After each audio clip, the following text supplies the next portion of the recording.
معاذ بن جبل نے کہا یا رسول اللہ کوئی جنت کے جانے کا راستہ تو بتائیں، جنت میں جانے کا راستہ تو بتائیں۔ انبئنی بعمل یدخلنی الجنہ، صاحب نے کہا سألت عن امر عظیم، بہت بڑی باتوں نے پوچھی ہے۔ تقیم الصلاة المکتوبہ، تؤدی الصلاة المفروضہ، وتصوم رمضان، وتحج البیت۔ معاذ نماز پڑھنا، روزہ رکھنا، زکوٰۃ دینا اور حج کرنا۔ پھر آپ نے فرمایا ان شئت انبأتک بابواب الجنت، اب اگر تو چاہے تو کچھ اور بتاؤں، جنت کے دروازے بتاؤں؟ کہ جی بتائیں۔ کہ الصوم جنہ، روزہ جہنم اور تیرے درمیان بیچ میں رکاوٹ بن جائے گا۔ الصدقۃ تطفئ الخطیہ، چھپ چھپ کے اللہ کے نام پہ دینا تیرے گناہوں کو دھو دے گا، پاک کر دے گا۔ وقیام الرجل فی جوف اللیل ابتغاء وجہ اللہ، اور رات کے اندھیرے میں کھڑے ہو کر اللہ سے باتیں کرنا، دو نفلی پڑھ لیا کرو۔ کسی مرد عورت کا رات کے اندھیرے میں کھڑے ہو۔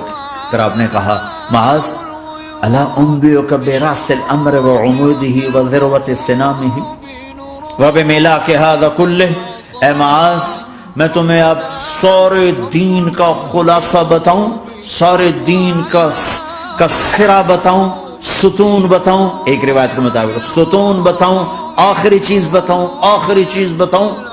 کہا جی ما ہوا جی، تو مجھے دیکھنا سارے بھائی۔ تو آپ نے اپنی زبان نکالی اور اسے یوں پکڑا،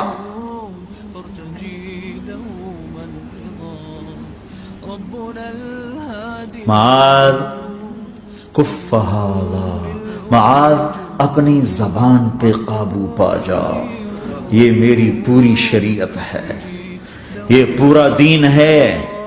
یہ کس کو سمجھایا ہے؟ معاذ کو۔ کیسے سمجھایا؟ جیسے چھوٹے بچے کو سمجھاتے ہیں، ایکشن کر کے۔ صرف اتنا بھی تو کافی تھا بھائی، زبان کی احتیاط کیا کرو۔ ایسے سمجھایا جیسے چھوٹا بچہ۔ کیوں؟ کہ مشکل ترین کام ہے۔ 22 ویلر ٹرالے کو بریک لگانا آسان ہے، یہ 2 انچ کی زبان کو بریک لگاتے ہوئے سارے بریک فیل ہو جاتے ہیں۔ اور جتنا آج گھروں میں فساد ہے اس کے پیچھے یہ زبان ہے۔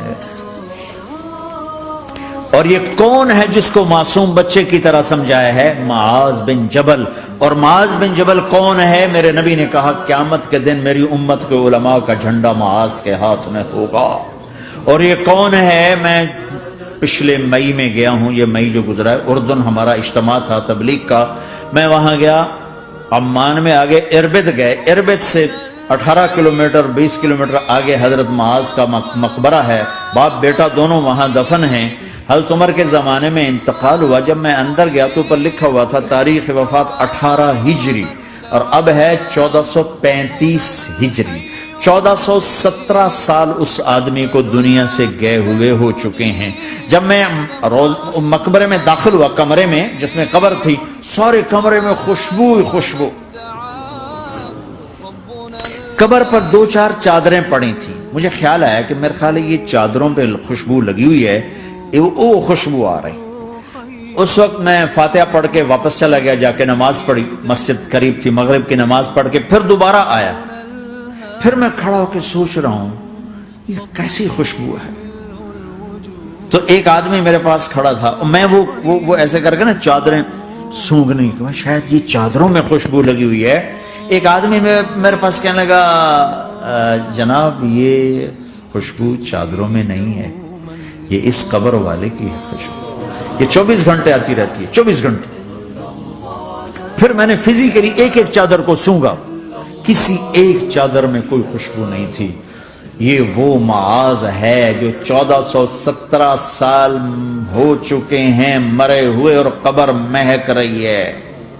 میں سنی سنائی نہیں بتا رہا، آنکھوں دیکھا بتا رہا ہوں، خود گیا ہوں، خود یہ مئی جو گزرا ہے۔ ان کو ایسے بتا جو چھوٹے بچے کو، معاذ زبان پہ قابو رکھ،